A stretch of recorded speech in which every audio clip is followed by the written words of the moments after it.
Hi, everybody. It's Melinda Gallant, and I want to welcome you to another Cape Conversations Fuzzy Slipper Edition. We've got a great show today. It's all about civility. What a thing to talk about. Do we even know what it is anymore? I don't know. In any case, come along. Let's have another Cape Conversations.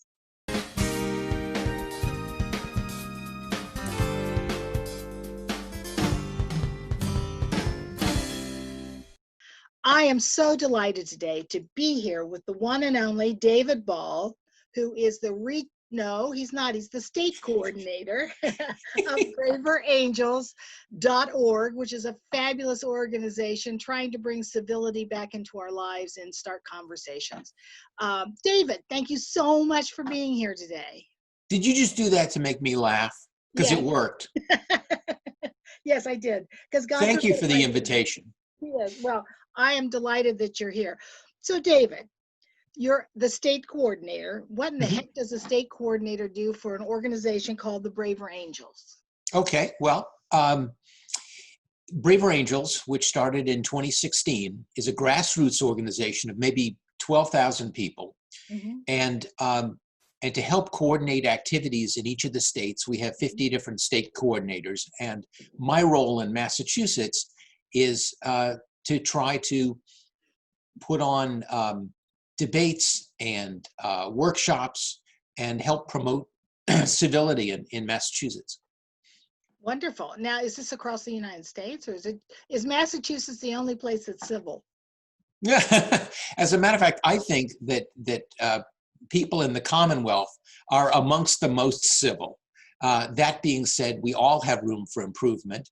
And particularly when people come from different tribes, people who are conservative versus people who are liberals, there's always room for more understanding and compassion between those kind of ideologies. And you said it started in 2016, which would lead me to believe it had something to do with the election. Oh, it had everything to do with the election. It was very divisive. The contest between Hillary Clinton and Donald Trump. And after that was over, David Blankenhorn, who is I don't know that he's ever said that he's a Republican, but he strikes me as a conservative. He said, well, I'd like to be able to put together 10 people that voted for Trump and 10 people who voted for Clinton and really kind of understand what it is about, this antagonism and animosity and lack of civility, and how do we bring this back? And so he contacted a professor of Bill Doherty does like family counseling. Yeah. And he produced a workshop. They spent a weekend together examining stereotypes and talking about what was great about the Democratic Party or the Republican Party, and developing questions of authenticity. And by the end of the weekend, these people that were, mortal enemies had increased understanding and compassion and friendship with people who, at the beginning of the weekend, they wanted to tear each other's hair out. Right. So that was 2016, and now it's all over the country. It's the fastest growing, largest organization of its type, but there's still plenty of room to grow. And so, David, I know that you did something here in Sandwich not too long ago. I think you moderated a meeting between the police and Black Lives Matter, perhaps, or between the police and people of color. I'm not right. We were interested in whether or not there was all this talk about whether or not policing was being done equitably amongst races. And so we invited a local entrepreneur of color from Mashpee to talk about her experiences in the community. And she said, it may not seem like a big thing, but I'd get stopped by the police and I'd ask, what did you stop me for? And they wouldn't say.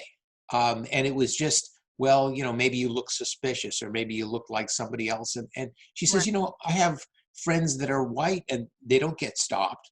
So it may seem like a small thing, but the way in which we treat each other, and the question of whether there's systemic racism on the Cape and everywhere, is one that we wanted to examine. And it was an excellent discussion. The chief of police from Sandwich was there, and he was excellent. That would be Peter Wack is his name. Yeah. Yeah. He's a good police chief, I think. Pretty Mhm. fair and equitable. Well, as somebody who is a raging liberal Democrat, and my audience knows that, I do believe that we need a two-party system. I do think we do need to listen to each other. I mean, heck, I voted for Mitt Romney for governor, and he did the flyover for the Sagamore Bridge, which was a good thing to do. Um, and he gave us health care and all kinds of what I would call good things. Mhm. So how do you get somebody like me, who's not radical, well, maybe a little radical, but not really radical, to talk to somebody who is radical left? I mean, there's all these splinter groups now, and I know they have them on the left-hand side, on the liberal side too. I'm just not as familiar, even though I am one. But what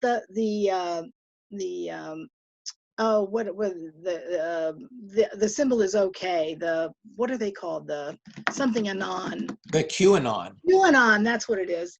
And I had no idea what that was until about 5 months ago, and I had to look it up. Yeah. I don't think anybody did. Yeah. There are those radicals. How do you ever bring somebody like that to the table? Or do you even try? Well, first of all, I'd like us to be able to separate ourselves from our politics. Okay, you are not. I mean, if somebody puts you on a spectrum of your economic or moral views, you skew blue. I mean, you're a progressive, you're a liberal. Yeah. But that isn't all you are. No. And when the campaign is over, when it's time to run a country or run a state, right. We don't have to be just a blue person. Being blue is a way to campaign for an election. And when the election is over, we should be done with that stuff. Right. Can you talk to your neighbor who voted for Donald Trump? I certainly hope so.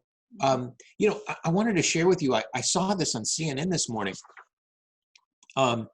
This is the dean of Virginia Wesleyan University, and he wrote, if you were ignorant, anti-American, and anti-Christian enough to vote for Biden, I really don't want to be your social friend on social media, the alleged post said.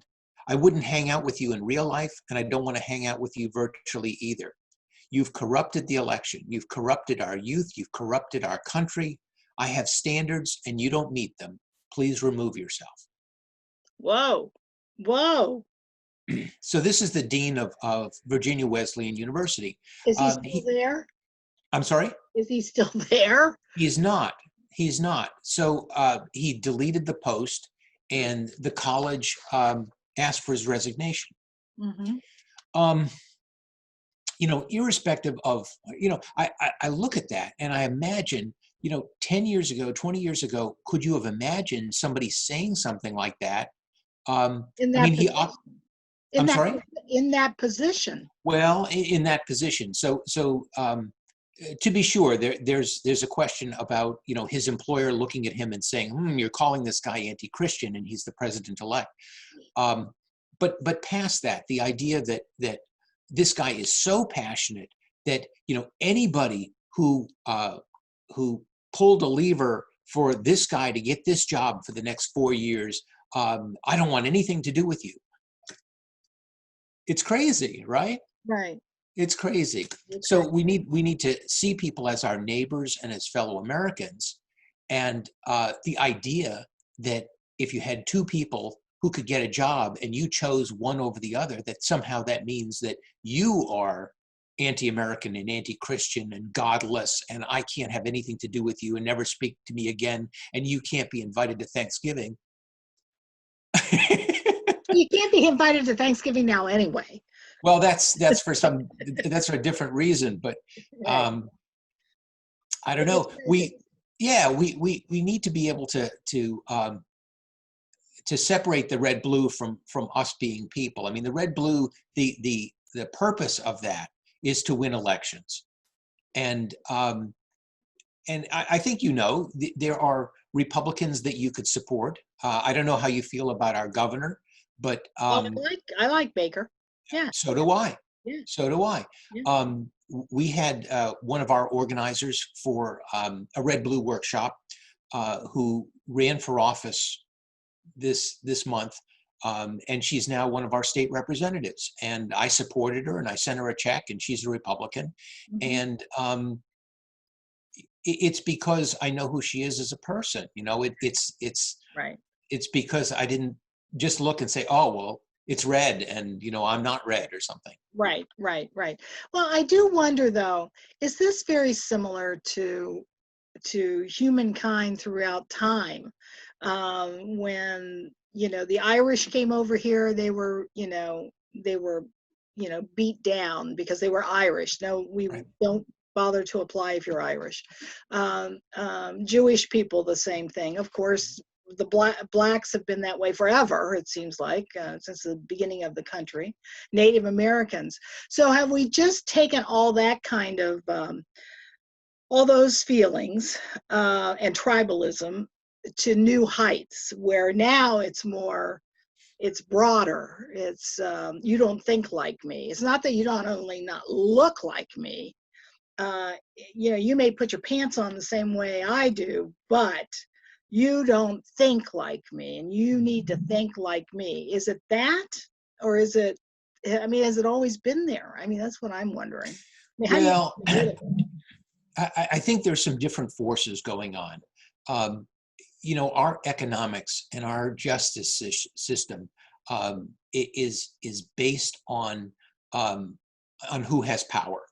And the people who have the power are the people that make the laws, and the people behind those people, the people pulling those strings, are the people that get them elected.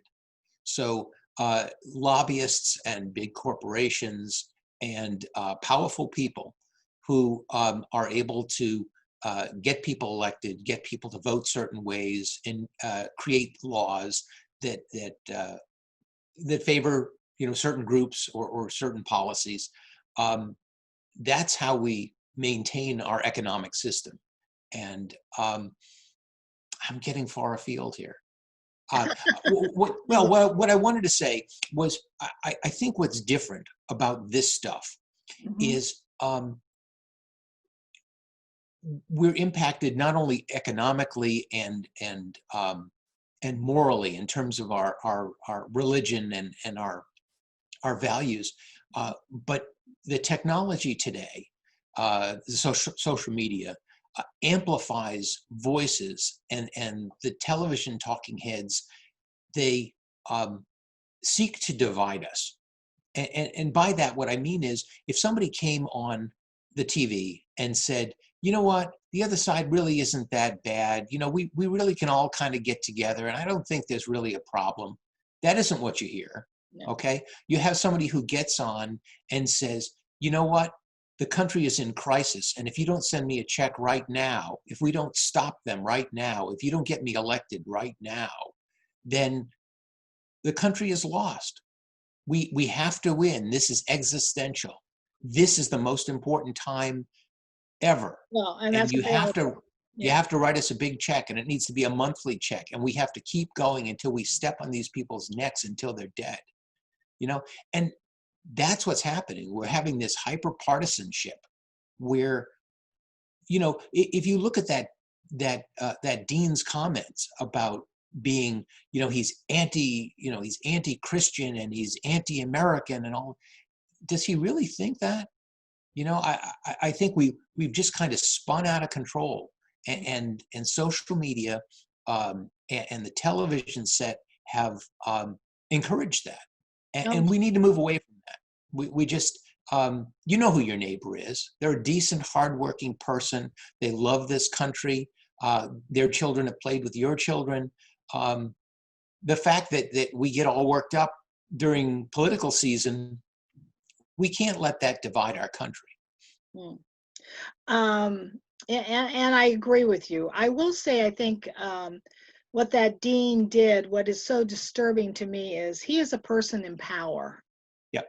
He has the power, and he used that in the most despicable way, and to spread his own, beliefs, which to me are skewed, especially if you're talking about Biden, who's Catholic, for God's sakes, and goes to church Yeah, that 3 is days, kind of a funny person to be calling, to do that. non-Christian, Yeah, right? and I don't know, he wasn't at commencement saying these kinds of things, No, I this is know, on the guy's but it was, private Facebook page, but yeah, he is a role model, yeah, yeah, and what sorts of behaviors do we want to emulate?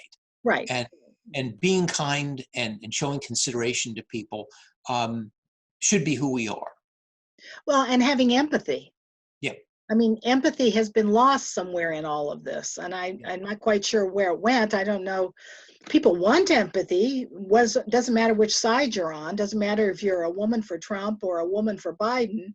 You both want empathy if something happens to you or something happens to your family or about your thoughts and your hopes and your dreams. You want people to have empathy for you, and it just seems to have flown out the window. Do you talk about that in Yeah. your workshops?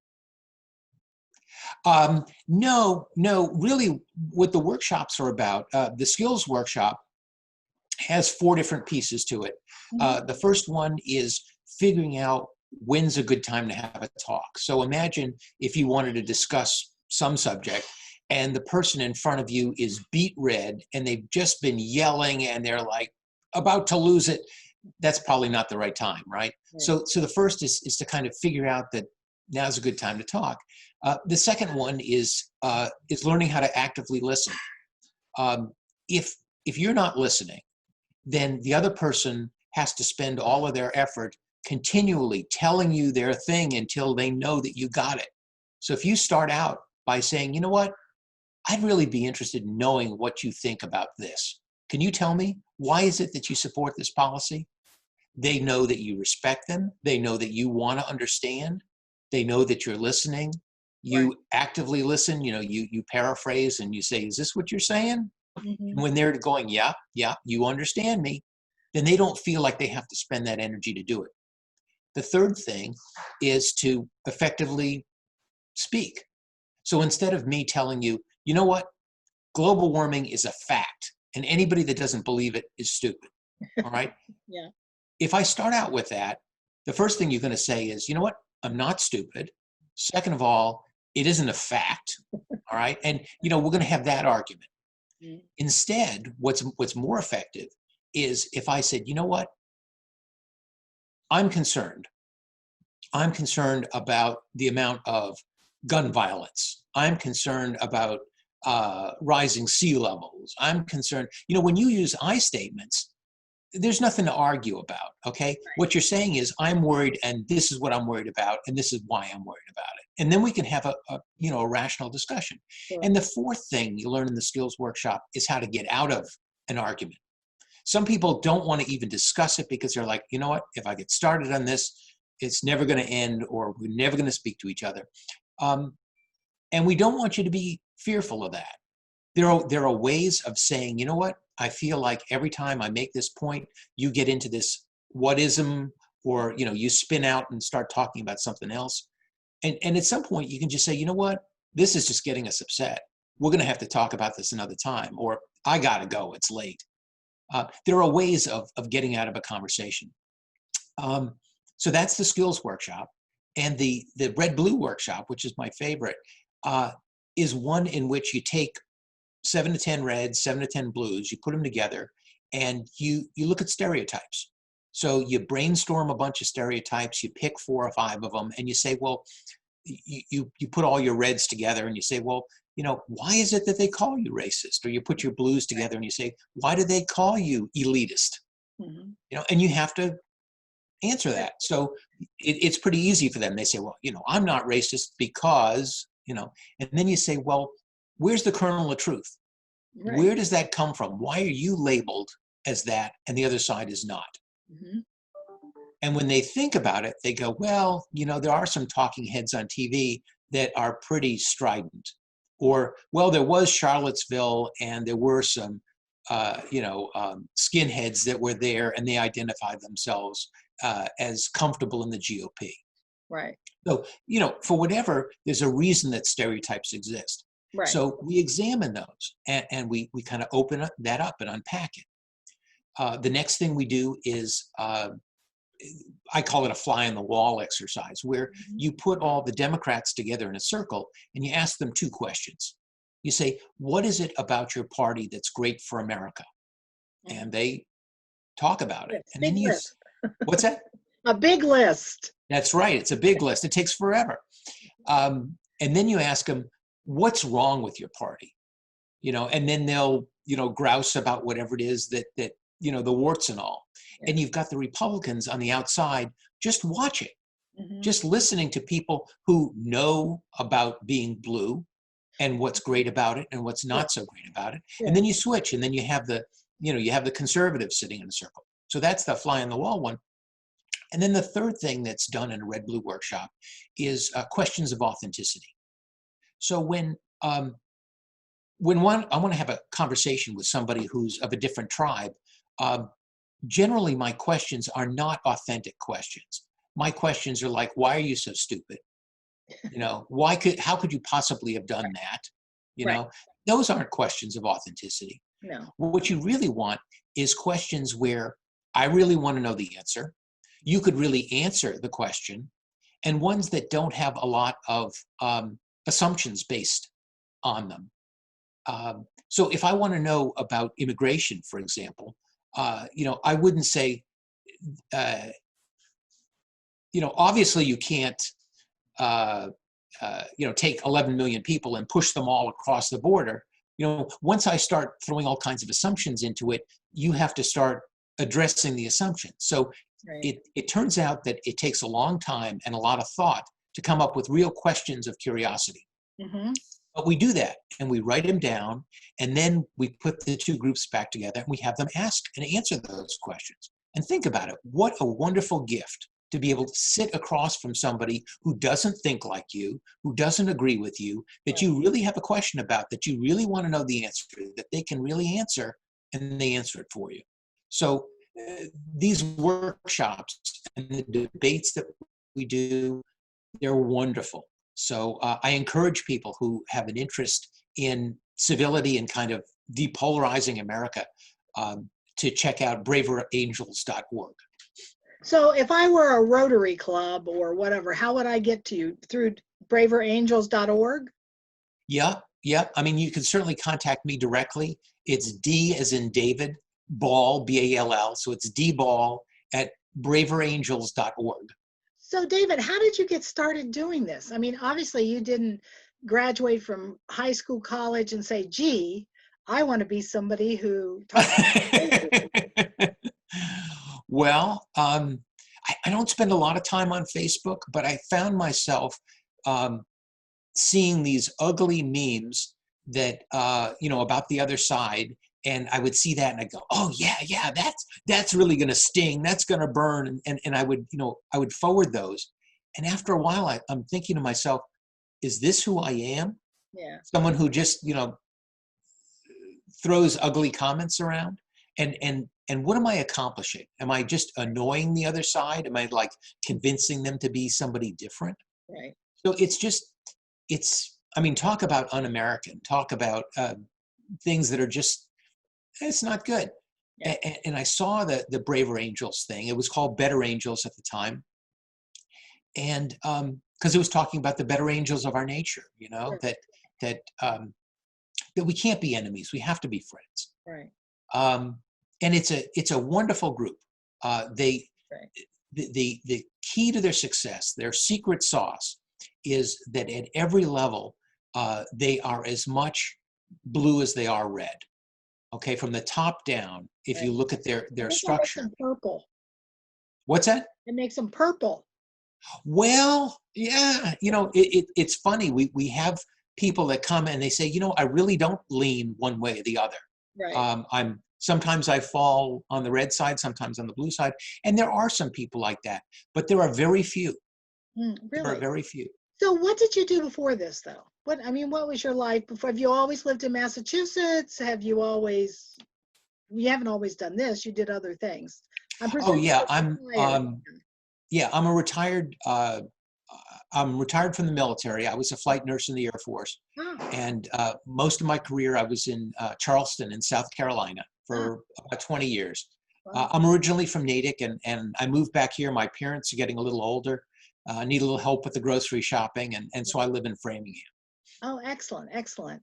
And so you found this and you found it really interesting and decided, hey, I want to organize stuff. Is that what you do? Well, I see my principal role as um, as finding red voices. It's easy to find a Democrat that wants to talk about politics. Oh, That yes, it there's is. there's Yes, there's no challenge in that. right.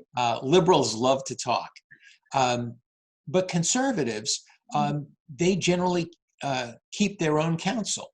mhm. They're not interested in sitting around and schmoozing. That's not their idea of a good time. Yeah. Um, but if you ask them what they think and they feel like you're going to respect them, you're going to hear them out and give it consideration, then they're willing to talk. And so I feel that my principal role in Massachusetts is in a very blue state to find red people that want to come together and help to bring the country back together. That's wonderful. Well, good luck. Well, I need help. It's a big job. It It's a big is. job for sure. I want to thank you for taking your time today with me. Braverangels.org, David Mhm. Ball, State Coordinator. No, Space. You got it right. Stop right there. Oh, okay. Is that what you are, State Coordinator? You're I something. am the state coordinator for You Braver are the Angels. State Coordinator, not regional. Good job. Well, I'm telling you, at least one thing is my audience knows that if there's a mistake to be made or some goofy thing to do, I will do it. I always raise my hand. So Goofy is okay on your show. Okay. that's right. It's my show. Again, thank you so much. Very interesting. And I hope people contact you. I hope groups contact you. I mean, wouldn't it be wonderful if our civic organizations contact you to do a seminar or a training session on civility? Hello. Yeah, and we do a lot more. I talked about the the red and blue workshop and the skills workshop, but there are all different kinds of things that Braver Angels offers now. There's a depolarizing from within. That's just where you have a bunch of blues sit around and work on themselves. There's a new program called And Malice Towards None, things related to the post-election Mhm. and us coming together as a country, and a lot of churches are doing programs. So there are programs that Braver Angels can do. If you contact Braver Angels and say, I want to do something like this, I'll help you do it. Oh, that's great. That's wonderful. Well, it's been nice chatting with you A today. pleasure. Thank you so much. It's a beautiful day here on Cape Cod. I think it's probably beautiful up there too. And because I'm talking to you in Framingham, right? Yeah, there are a lot of leaves out in the yard. I'm going to go out and rake Oh, there you go. Well, that'll get those endorphins going so you can feel fine, right? them. Is that what it is? Anyway, thank you again. You've been delightful and I really appreciate it. Melinda, thank you so much. Good day. Good day. Okay, we're out. Thank you so Okay. much. So much. Oh, it was a pleasure. Did we get it taped this time? Yeah, you will this time because well, of course, I didn't change my name from Paula. That'll be up for them. No, but we could do this every week. We could just keep pretending that Yeah, it it's doesn't being work. taped. I know. It was fun. It's fun. Anyhow, you have a good day. You too, and I promise I won't call you again unless in a year, maybe. We'll see where you are in a year. I promise you can call me anytime. And Okay. the wonderful things about what's happening with Braver Angels is they're doing so many different kinds of things. And I'm working with groups, not necessarily about a program that Braver Angels is doing, but just, a chance to talk about how how we're able to interact Sure, and still be red and blue. sure. So, if you see a place where it's appropriate to have a facilitator or just somebody talk about stuff, I'm happy to do it. Excellent, excellent. Okay. You stay safe. I know you know to wear a mask because you're a nurse. Yeah, I don't have to tell you because I always tell everybody. So, again, thank you again so much. I really appreciate it. sure. You have a good day. You too. Take care. David Ball, state coordinator for the Braver Angels. Wow, nice man, knows his stuff, and works on bringing people together and understanding each other. You don't have to think alike, you just need to understand what each other is saying. I want to thank you for joining me today. It was wonderful having you with me, and I'll catch you another time on another Cape Conversations.